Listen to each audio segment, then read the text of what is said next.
नमस्कार, मैं अभिनेंद्र। राजनीति से रणनीति तक, विरोध से विकास तक, आज देश में क्या कुछ रहा खास, आइए डालते हैं दिन भर की 5 बड़ी खबरों पर नजर। पंजाब के अमृतसर में भाजपा नेता गौरव भाटिया ने कहा कि भाजपा की रणनीति स्पष्ट है। भारत विश्व पटल पर अग्रणी भूमिका निभा रहा है, इसे और मजबूत करना है। विकसित भारत की जो सोच, जो रोड मैप पीएम मोदी ने दिया है, उसको जनता के बीच में लेकर जाना है और बताना है कि किस तरह से एक ईमानदार, मेहनती, कर्मठ और एक ऐसे व्यक्ति जो आपके प्रति निष्ठा रखता है, उसे वोट करे।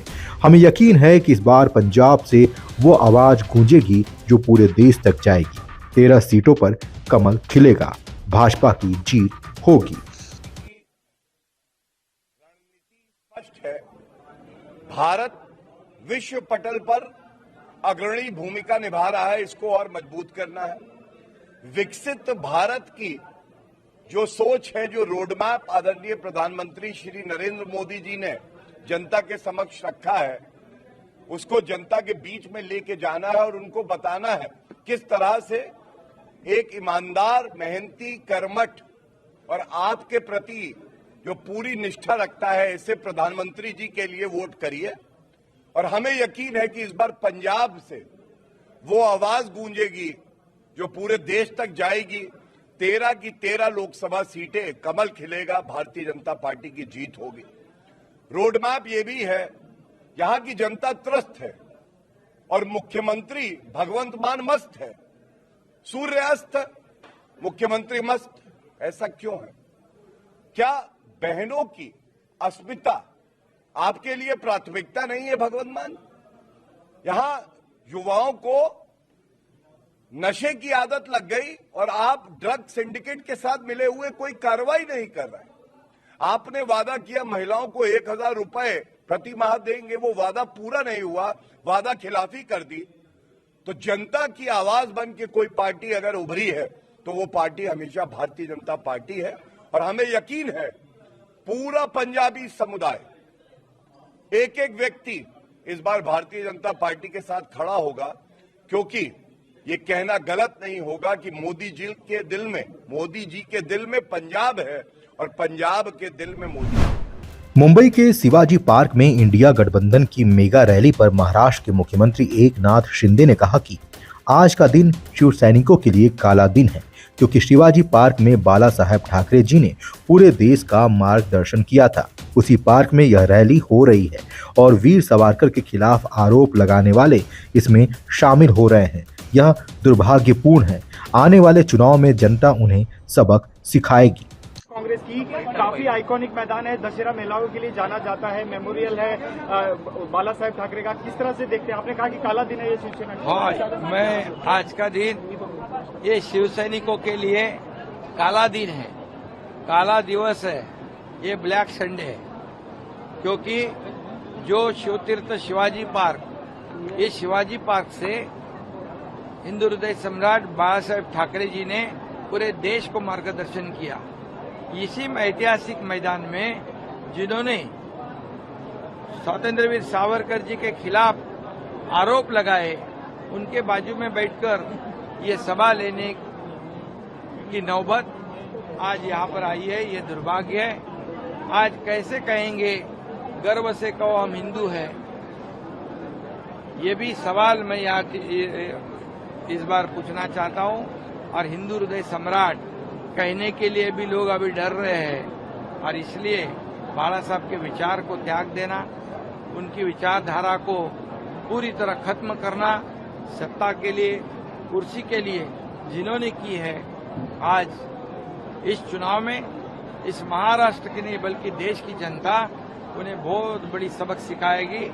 आज विधायक आमशा पाडवी और उनके हजारों कार्यकर्ता आज इसी दिन बाला साहब के विचारधारा के शिवसेना में शामिल हुए हैं। एक देखो, एक यहाँ पर बाला साहब के विचार और वहाँ पर बाला साहब के विचार को ठुकराने वाले लोग, और इसलिए आज का दिन बहुत ही दुर्भाग्यपूर्ण दिन है, काला दिन। पटना में राजद नेता तेजस्वी यादव के इस आरोप पर कि भाजपा बीपीएससी पेपर लीक में शामिल है, बिहार के उप मुख्यमंत्री सम्राट चौधरी ने कहा कि क्या उनका दिमाग खराब हो गया है? यह राजद नहीं है, हर चीज की जांच की जा रही है। देश जानता है कि लालू यादव के राज में बीपीएससी अध्यक्षों को जेल भेजा जाता था। जो लोग इसमें शामिल हैं वे युवा नहीं हैं बल्कि अपराधी हैं और उनके खिलाफ कार्रवाई की जाएगी। तेजस्वी यादव ने सीधे आरोप लगाया है कि पेपर लीक मामला जो हुआ है बीपीएससी का वो बीजेपी की तरफ से कराया गया है, क्योंकि 17 महीनों में दिमाग खराब हो गया क्या उसका? ये राजद नहीं है, दिमाग ठीक कर ले। एक एक चीजों की जांच हो रही है। बीपीएससी में पूरा देश जानता है कि लालू जी के राज में तो जेल चला जाता था चेयरमैन। अच्छा, युवाओं को भी 7 चरणों में चुनाव को लेकर भी कांग्रेस और जो युवा है, जिन लोगों ने उसमें संलिप्तता होगी उसको कार्रवाई कैसे नहीं होगा? युवा कैसे हो सकते? वो अपराधी हैं, ये ध्यान रखिएगा। 7 चरणों में चुनाव हो रहे हैं। जिस लोगों ने प्रश्न यदि किसी ने लीक किया है तो कार्रवाई होनी चाहिए ना। सम्राट जी, पीएम मोदी के मुफ्त का प्रसाद नहीं बंटता है। उत्तर प्रदेश के मथुरा में भाजपा सांसद हेमा मालिनी ने कहा कि यह चुनाव न केवल राज्य या देश के लिए बल्कि पूरी दुनिया के लिए बहुत महत्वपूर्ण है। दुनिया के नेता चाहते हैं कि पीएम मोदी फिर से प्रधानमंत्री बने। पिछले 10 वर्षों में मथुरा और वृंदावन की लोकप्रियता बढ़ी है। ये जो चुनाव है बहुत ही महत्वपूर्ण है, सिर्फ उत्तर प्रदेश के लिए नहीं, सिर्फ देश के लिए नहीं, पूरा विश्व के लिए।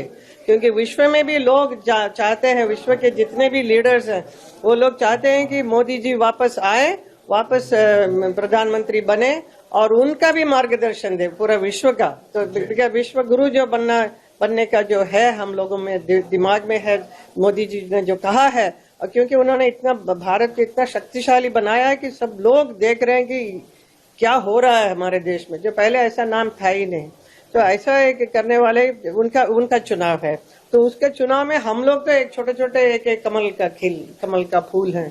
हम सब जितने भी भारतीय जनता पार्टी के सांसद बनने वाले हैं तो वो हमारा कमल जो खिलकर उनके जेब में जाएगा तो उनका हाथ हम मजबूत करेंगे। आप भ्रष्ट के लिए कौन सी ऐसे काम करने जा रही हैं अगला 5 साल में, जिससे कि जो है इसके साथ आपको बहुत सारे है। बिकॉज मैं लोगों से भी कहती हूँ कि आपको क्या चाहिए बताइए, क्योंकि मेरी मर्जी में मैंने जो किया पिछले दोनों बार और बहुत अच्छा विकास हुआ है, जिसकी वजह से आज और भी लोग आने लग गए, क्योंकि कंफर्ट जोन इतना मिल रहा है यहाँ हमारे मथुरा में, आना जाना एवरीथिंग। आपको ट्रैफिक जैम ज्यादा है, उसको हम संभालेंगे, लेकिन लोकप्रियता बहुत ज्यादा बढ़ गई है हमारे मथुरा वृंदावन में, जो पहले नहीं था 10 साल पहले, और जिसके लिए व्यवस्था करना जरूरी है। और बहुत सारे मुद्दे हैं, यमुना भी, खास तौर पर यमुना है इस बार। दिल्ली में भाजपा नेता सैयद शहनवाज हुसैन ने कहा कि राहुल गांधी की न्याय यात्रा इस बात के लिए याद की जाएगी कि जब वे चले थे भीड़ लेकर चले थे, जिसमें से बारी बारी कई साथी बिछड़ गए। जब वे मुंबई पहुंचे तो उससे पहले नीतीश कुमार, ममता बनर्जी और इंडी गठबंधन के कई साथी बिछड़ गए। ये न्याय यात्रा नहीं कहलाएगी। मुंबई में उनके कुछ साथी जमा हो गए हैं, लेकिन उससे कुछ नहीं होने वाला। कई उनके इंडिया अलायंस के साथी बिछड़ गए, तो ये न्याय यात्रा नहीं कहलाएगी, बल्कि ये याद किया जाएगा कि इसमें जब वो यात्रा शुरू की तब जो साथी थे उनके, वो बिछड़े हुए उनसे अलग हो गए और वो तन्हा रह गए। वो मुंबई में पहुंचे हैं, लोगों को जमा कर लिया है, कुछ ऐसे एलाइज उनके जो बचे हैं वो इकट्ठे हो गए हैं, लेकिन उससे कुछ होने वाला नहीं है। आएंगे मोदी ही, जीतेंगे मोदी ही, छाएंगे मोदी ही, और अब की बार 400 के पार ही जाएगा एनडीए, इसमें कोई शक नहीं है। तो देश और दुनिया के ऐसे ही 5 बड़ी खबरों को लेकर हम फिर हाजिर होंगे। तब तक के लिए धन्यवाद।